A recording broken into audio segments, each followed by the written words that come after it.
Pahintulutan ninyo akong magtanong ng isang simple, ngunit napakahalagang tanong. Paano kung ang suporta para sa normal na daloy ng dugo ay nasa inyong kusina na? Paano kung ang pagpapabuti ng pangkalahatang function ng mga daluyan ng dugo ay maaaring magsimula sa dalawang ordinaryong pulbos mula sa mga karaniwang sangkap sa bahay na kadalasan ay hindi pinapansin ng marami? Hindi sila kakaiba, hindi mahal, simpleng pangkaraniwang produkto na ang nakatagong potensyal ay hindi iniisip ng karamihan. Ngunit kapag ginamit ng magkasama at tama, nagre-resulta ito sa isang medyo kamangha-manghang epekto. Sa kombinasyon, mas malakas ang epekto kaysa kapag hiwalay. Maraming lalaki ang hindi pa naririnig ito.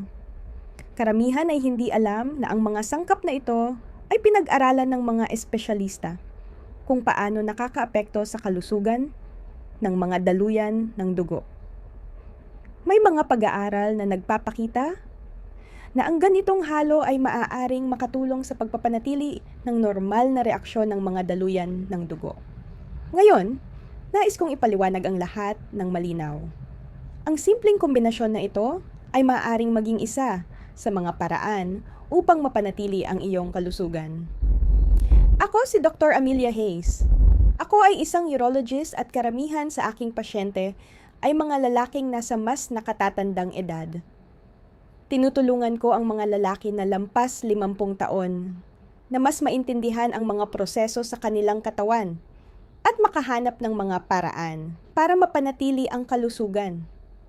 Kapag bumabagal ang sirkulasyon ng dugo, pakiramdam ng isang tao ay mas kulang sa enerhiya.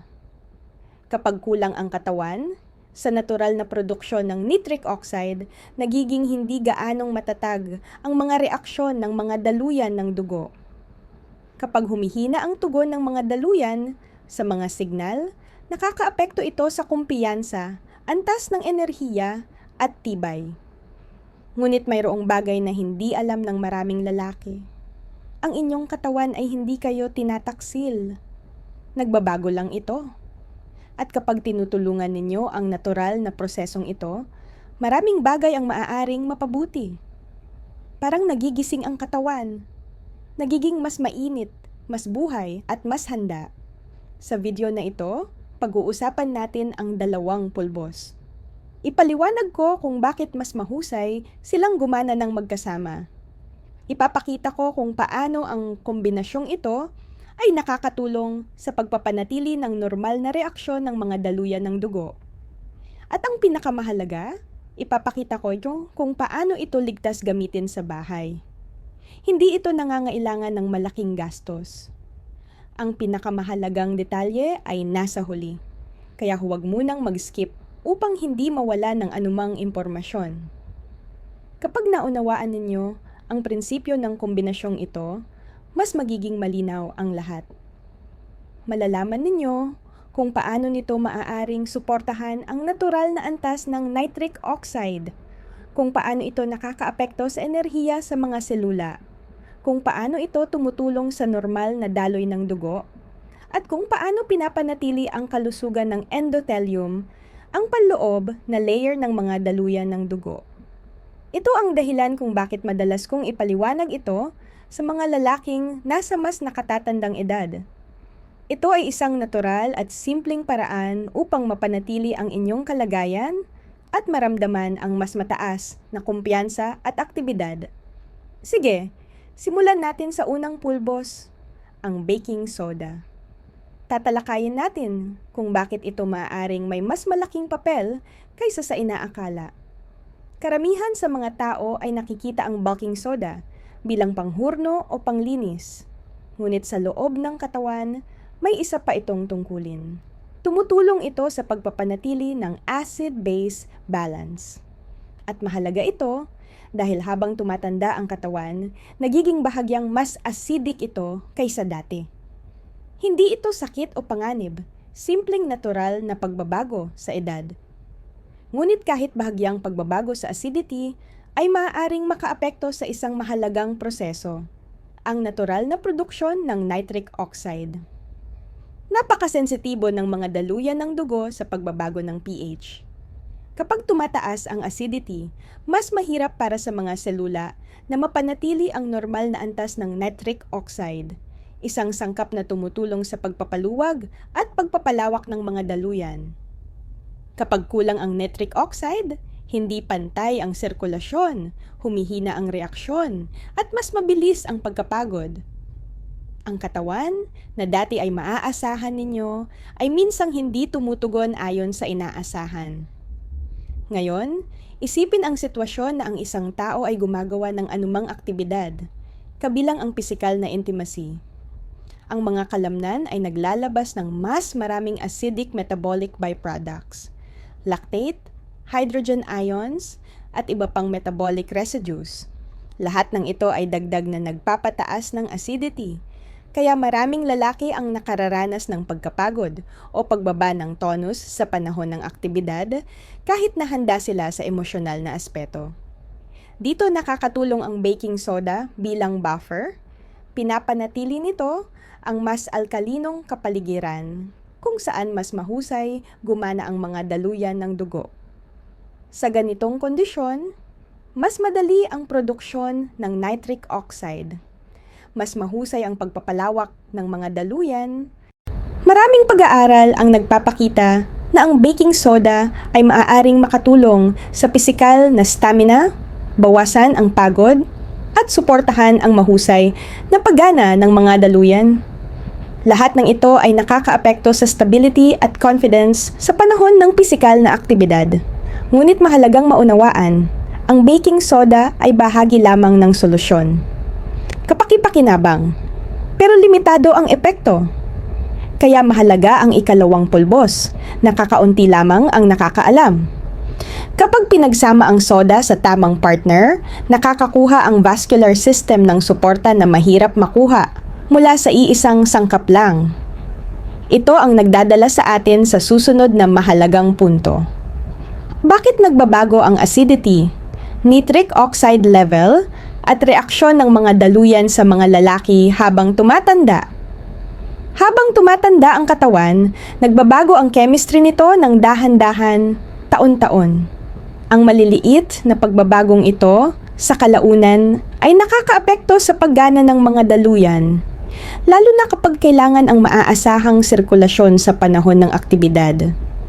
Isa sa mga pangunahing pagbabago ay kung paano kinokontrol ng katawan ang acidity. Sa kabataan, mabilis ang recovery ng tissues, mas mabilis ang metabolism at flexible at responsive ang mga daluyan. Pagkatapos ng 50, mas mabagal ang buffer systems, mas matagal ang recovery ng tissues, at mas kaunti ang nitric oxide na ginagawa ng mga selula. Hindi ito tanda ng sakit. Ito ay natural na bahagi ng biyolohiya ng pagtanda. Dagdagan pa natin ng stress, mahinang tulog, ilang gamot, pagtaas ng presyon ng dugo, pagbaba ng hormones, at sedentaryong pamumuhay. Lahat ng ito ay nagpapataas ng acidity at nagpapaigting ng pamamaga sa vascular system. Kahit maliit na pagtaas ng acidity ay nakakabawas ng nitric oxide, mas mahirap mag-relax ang mga daluyan ng dugo. At ang smooth muscles sa pader ng mga daluyan ay mas mahina ang pagtugon sa mga signal. Kaya maraming lalaki ang nagsasabi sa akin, "Dr. Hayes, gusto ko naman, pero hindi na tulad ng dati ang reaksyon." At palagi kong sinasabi, hindi sa kagustuhan ang problema. Ang totoo, ang vascular chemistry ay nangangailangan ng suporta sa panahon ng aktibidad. Kailangan ng katawan na mabilis na dagdagan ang daloy ng dugo, panatilihing stable ito, at mapanatili ang enerhiya para hindi agad mapagod. Ngunit kapag ang acidity ay tumataas ng mas mabilis kaysa sa kayang i-compensate ng katawan, nararanasan ang maagang pagkapagod. Kapag humina ang reaksyon, mas mahirap panatilihin ang sandali. Dito pumapasok ang baking soda bilang kapaki-pakinabang. Tinutulungan nito ang acid-base balance. Ngunit mahalagang maunawaan, ito ay kalahati lamang ng larawan. Ang tunay na pagbabago ay nararamdaman kapag ang katawan ay nakakatanggap ng suporta, hindi lang sa acidity, kundi pati na rin sa natural na produksyon ng nitric oxide, pagbawas ng oxidative stress, mas maluwag na galaw ng erythrocytes at pagtaas ng cellular energy sa mga muscle fibers na responsable sa pagpapalawak ng mga daluyan. At ang ganitong komprehensibong epekto ay lumilitaw lamang kapag idinagdag ang pangalawang pulbos. Ang iisang pulbos na ginagawa ang karaniwang halo na mas kapansin-pansin sa vascular system. At ito na ang tatalakayin natin ngayon. Ngayon, pumunta tayo sa pangalawang sangkap, ang siyang nagpapasigla sa soda para maging tunay na epektibo sa kombinasyon. At ito ang nakaka-surprise sa karamihan ng mga lalaki. Ito ay citric acid. Oo, ang maasim na kristal na ginagamit sa pagluluto at pag-iingat ng pagkain. Ngunit kapag ang citric acid ay nakasalubong ng baking soda, may nangyayaring napaka-interesanteng reaksyon.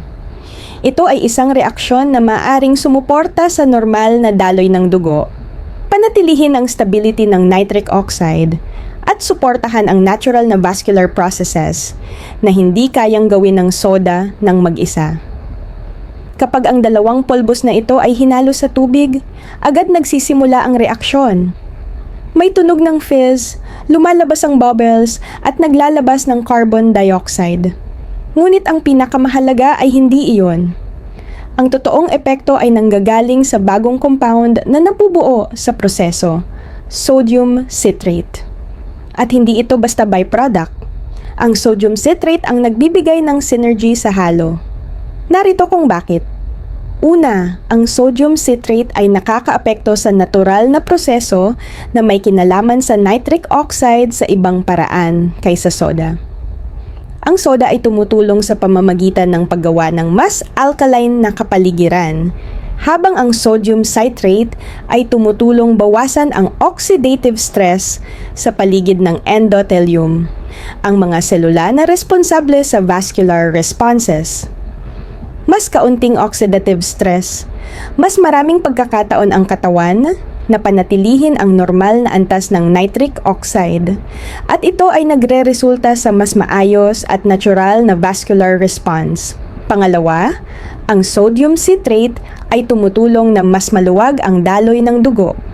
Dahil dito, mas mobile ang erythrocytes. Mas madali silang dumaan sa makitid na capillaries nang hindi nawawala ang efficiency. Kapag mas maayos ang galaw ng mga blood cells, mas mahusay ang delivery ng oxygen, at ang oxygen ay mahalaga para sa stamina, pangkalahatang kakayahan ng mga tissues, at normal na reaksyon ng katawan sa oras ng aktibidad. Pangatlo, ang sodium citrate ay nakikibahagi sa Krebs cycle, ang pangunahing proseso ng enerhiya na ginagamit ng mga cells. Mahalagang punto ito dahil ang smooth muscle ng mga daluyan ay nakadepende sa ATP molecules. Mas maraming enerhiya, mas madali para sa mga daluyan na mag-expand at mapanatili ang relaxation ng mas matagal nang walang labis na tensyon. At sa wakas, ang bahagi ng bicarbonate na hindi nakikibahagi sa reaksyon ay patuloy na sumusuporta sa acid-base balance. Kaya, nagkakaroon ng double effect. Suporta sa pH, suporta sa nitric oxide, at suporta sa cellular energy. Kaya mas kapansin-pansin ang kombinasyon kaysa sa bawat sangkap ng hiwalay. Ang baking soda ay lumilikha ng favorable environment, ang citric acid ay nagpapasimula ng tamang chemistry, at ang sodium citrate ay nagpapalakas ng resulta. Sa puntong ito, karaniwan na ang tanong ng mga lalaki. Bakit nga ba walang nakapagsabi tungkol dito dati? At sa totoo lang, kakaunti lang ang nakakaalam na ang mga ordinaryong kitchen ingredients ay kayang magbigay ng ganitong kapansin-pansin at mararamdamang epekto kapag pinagsama. Ngayon, kapag alam na ninyo kung ano ang nabubuo sa loob ng katawan sa pagsasama ng dalawang pulbos na ito, tingnan natin na ng mas malalim kung paano gumagana ang sodium citrate pagkatapos maabsorb at kung bakit maraming lalaki ang nakakapansin ng kaibahan kahit sa unang paggamit Ang sodium citrate ay hindi lang nakakaapekto sa daloy ng dugo. Sinusuportahan nito ang ilang sistema ng sabay-sabay. Lumilikha ng tinatawag kong natural, malumanay, vascular boost. Ang unang mahalagang aksyon ay ang suporta sa stability ng nitric oxide. Kahit tumatanda ang katawan, patuloy pa rin itong gumagawa ng nitric oxide, pero ang oxidative stress na dulot ng pamamaga, tensyon, at karaniwang pagbabago dulot ng pagtanda ay mas mabilis na sumisira sa nitric oxide kaysa sa kaya nitong gamitin ng mga daluyan ng dugo. Ang sodium citrate ay tumutulong bawasan ang stress na ito, kaya mas matagal na umiiral ang nitric oxide at mas epektibong kumikilos. Dahil dito, mas nagiging maayos ang relaxation at pagpapalawak ng mga daluyan. Ang susunod na epekto ay may kinalaman sa mismong sirkulasyon. Sa tulong ng sodium citrate, ang mga erythrocytes ay nagiging mas flexible at malambot. Kaya mas madali silang dumaan sa pinakamaliit na capillaries nang walang labis na resistensya. Kapag mas malaya ang galaw ng mga blood cells, mas tumataas ang delivery ng oxygen. At ang oxygen ay susi sa pisikal na aktibidad, stamina at koordinasyon ng katawan. Mas marami ang oxygen, mas matagal ang tono ng katawan, at mas kaunti ang pagkakataong mauubos ang lakas sa hindi tamang panahon. Sunod, ang suporta sa enerhiya. Ang sodium citrate ay direktang nakikibahagi sa cycle na gumagawa ng ATP, ang pangunahing pinagkukunan ng enerhiya ng katawan. Ang smooth muscles ng mga daluyan ay gumagamit ng ATP upang mag-expand at mapanatili ang relaxation. Kapag mas marami ang enerhiya, mas malawak at mas matagal ang kakayahan ng mga daluyan na manatiling relaxed nang hindi lumalaban sa sariling biological limits. Mayroon ding banayad, ngunit mahalagang epekto sa nervous responsiveness. Kapag bumababa ang acidity at mas maayos ang oxygen delivery, mas malinaw at mas stable ang mga nerve signals. Minsan, nararamdaman ito bilang mas mabilis na reaksyon, mas malinaw na sensations, at mas cohesive na tugon ng katawan. Hindi ito artipisyal o pinilit mula sa labas, kundi malumanay at natural na pagpapabuti. At lahat ng ito ay sama-samang nagdudulot ng malakas na daloy ng vascular activity. Hindi sa sobrang intensity, kundi sa functional na paraan. Mas maayos ang mga proseso na may kinalaman sa nitric oxide. Mas pantay ang daloy ng dugo. Mas maraming enerhiya ang natatanggap ng vascular tissues, at mas maraming oxygen ang pumapasok sa mga tissues. Kaya't mas maayos at tiwala ang pakiramdam sa panahon ng aktibidad. Ang dahilan kung bakit mas nararamdaman ang kombinasyon na ito kumpara sa ibang pamamaraan ay simple. Sa halip na pilitin ang katawan na tumugon, nililikha mo ang kondisyon kung saan ang natural na reaksyon ng katawan ay mas madali at mas malaya. Ngayon, pag-usapan natin ang timing ng pag-inom at kung ano ang nangyayari sa unang 60 minuto pagkatapos inumin ang halo at bakit kritikal ang timing. Sa kombinasyong ito, talagang mahalaga ang oras. Kung napansin ninyo na ang halo ay malaking tulong sa isang tao, ngunit halos walang epekto sa iba, kadalasan ang dahilan ay hindi sa ingredients kundi sa oras ng pag-inom. Pagkatapos inumin ang solution, dumadaan ang katawan sa ilang predictable phases. Bawat isa ay may kontribusyon para mas pantay ang sirkulasyon. Sa unang ilang minuto, ang reaksyon ng soda at citric acid ay nangyayari na sa tiyan. Ang natitirang bicarbonate ay agad nagsisimulang i-regulate ang acidity. Mahalaga ito dahil kahit maliit na pag-shift ng pH patungo sa alkaline ay nagpapadali sa trabaho ng endothelial cells, ang mga selula na gumagawa ng nitric oxide. Para itong invisible biochemical switch na nagsasabi sa mga daluyan, pwede na kayong mag-relax, pwede nang mag-expand. Mga 15 hanggang 25 minuto, mas aktibo na ang natural na proseso na may kinalaman sa nitric oxide. Hindi ito bigla ang nararamdaman, kundi parang banayad na init sa mga kamay, paa, o dibdib. Maraming lalaki ang naglalarawan nito bilang mahinahong paggising ng sirkulasyon. Pakiramdam na mas malaya ang daloy ng dugo. Sa 30 hanggang 45 minuto, tuluyan nang naabsorb ang sodium citrate. Dito nagsisimula ang tunay na synergy. Tumataas ang stability ng nitric oxide, bumababa ang oxidative stress, mas madali ang galaw ng erythrocytes, mas maraming oxygen ang naihatid sa tissues na matagal nang hindi napapasusupan. Ang smooth muscles ng mga daluyan ay nagsisimulang gumawa ng mas maraming cellular energy, ATP. Sa madaling salita, mas handa, mas alerto, at mas responsive ang vascular system. Sa 45 hanggang 60 minuto, karamihan ng lalaki ay nararating ang tinatawag kong window of readiness, ang oras kung saan nagkakasabay lahat ng mekanismo. Mas madali ng katawan panatilihin ang normal na antas ng nitric oxide, protektado ang mga selula laban sa oxidative stress, mas maraming oxygen sa tissues, mas mataas ang vascular energy. Ito ang optimal time para sa intimacy dahil kaya ng katawan mabilis na dagdagan ang daloy ng dugo at panatilihin ito nang hindi nawawala ang tono ng maaga. Mula sa 60 minuto hanggang 70 minuto, umaabot sa peak ang epekto. Sa panahong ito, marami ang nakakaranas ng mas mabilis na reaksyon, mas matibay na firmness at mas madaling panatilihin ang resulta. Wala itong artipisyal na pakiramdam, simpleng natural na reaksyon ng katawan tulad ng dati. Natural, kalmado, at tiwala. At tandaan ang mahalagang punto. Kung iinumin ang halo bago ang intimacy, wala itong epekto.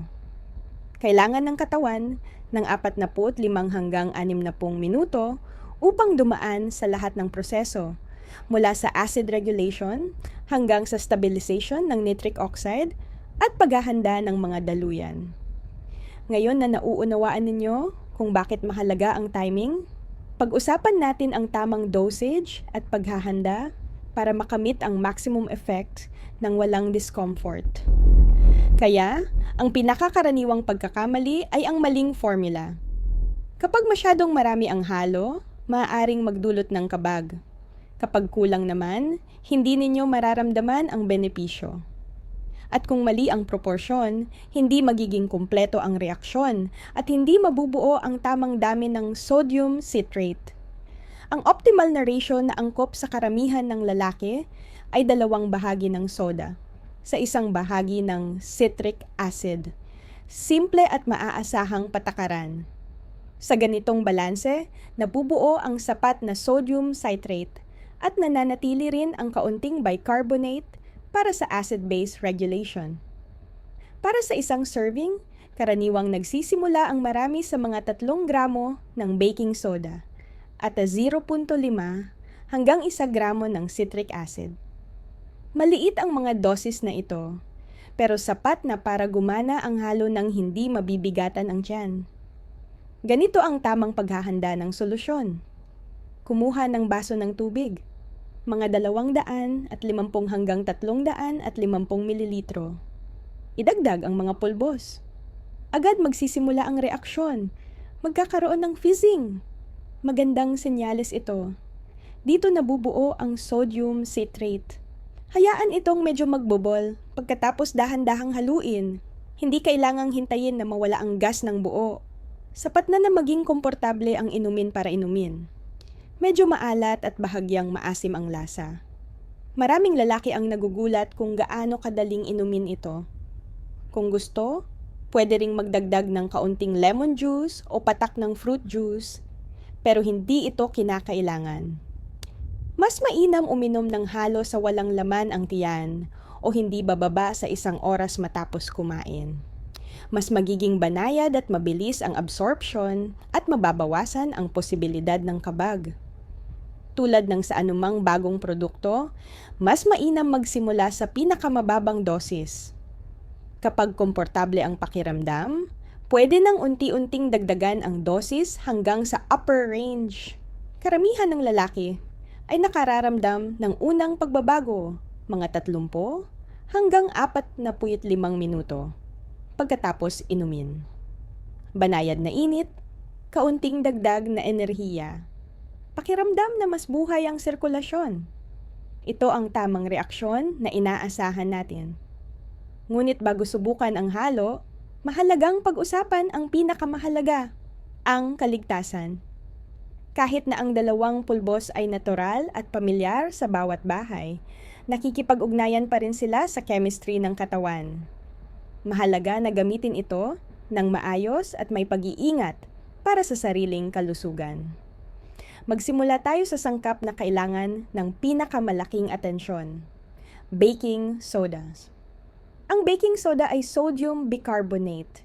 Ibig sabihin, naglalaman ito ng sodium at sa isang serving na 3 gramo, may humigit kumulang 1,000 hanggang 1,100 miligramo ng sodium. Halos kalahati ito ng araw-araw na inirekomenda na intake para sa karamihan ng matatanda. Kung kayo ay sumusunod sa low-sodium diet, may problema sa uncontrolled high blood pressure o inirekomenda ng doktor na limitahan ang sodium intake, kailangan ng espesyal na pag-iingat at konsultasyon sa espesyalista bago gamitin. Karamihan ng malulusog na lalaki ay kaya ang ganitong dami ng sodium, pero mahalagang malaman ito ng maaga. Awareness ay mas mainam kaysa hulaan. Ngayon, tungkol sa digestion. Sa unang pagkakataon, maaaring makaranas ang ilan ng bahagyang kabag, gas, o kaunting discomfort, lalo na kung inumin agad pagkatapos kumain. Kaya, inirekomenda kong inumin ang halo sa walang laman ang tiyan o hindi bababa sa 1 oras matapos kumain. Kung hahayaan mo nang magbubble ang inumin bago inumin, lalabas ang sobrang carbon dioxide sa baso, hindi sa tiyan. Kung hindi pa kayo sanay sa ganitong dami ng baking soda, magsimula sa kalahati ng dosis upang makita kung paano tutugon ang katawan. Pagkalipas ng ilang paggamit, kadalasan ay nakaka-adapt na ang katawan. Tungkol naman sa citric acid, karaniwan itong ligtas para sa karamihan. Ginagamit ito sa mga inumin, candies, food supplements at canned goods. Ang dami na ginagamit dito ay minimal, bahagi lamang ng karaniwang pagkain.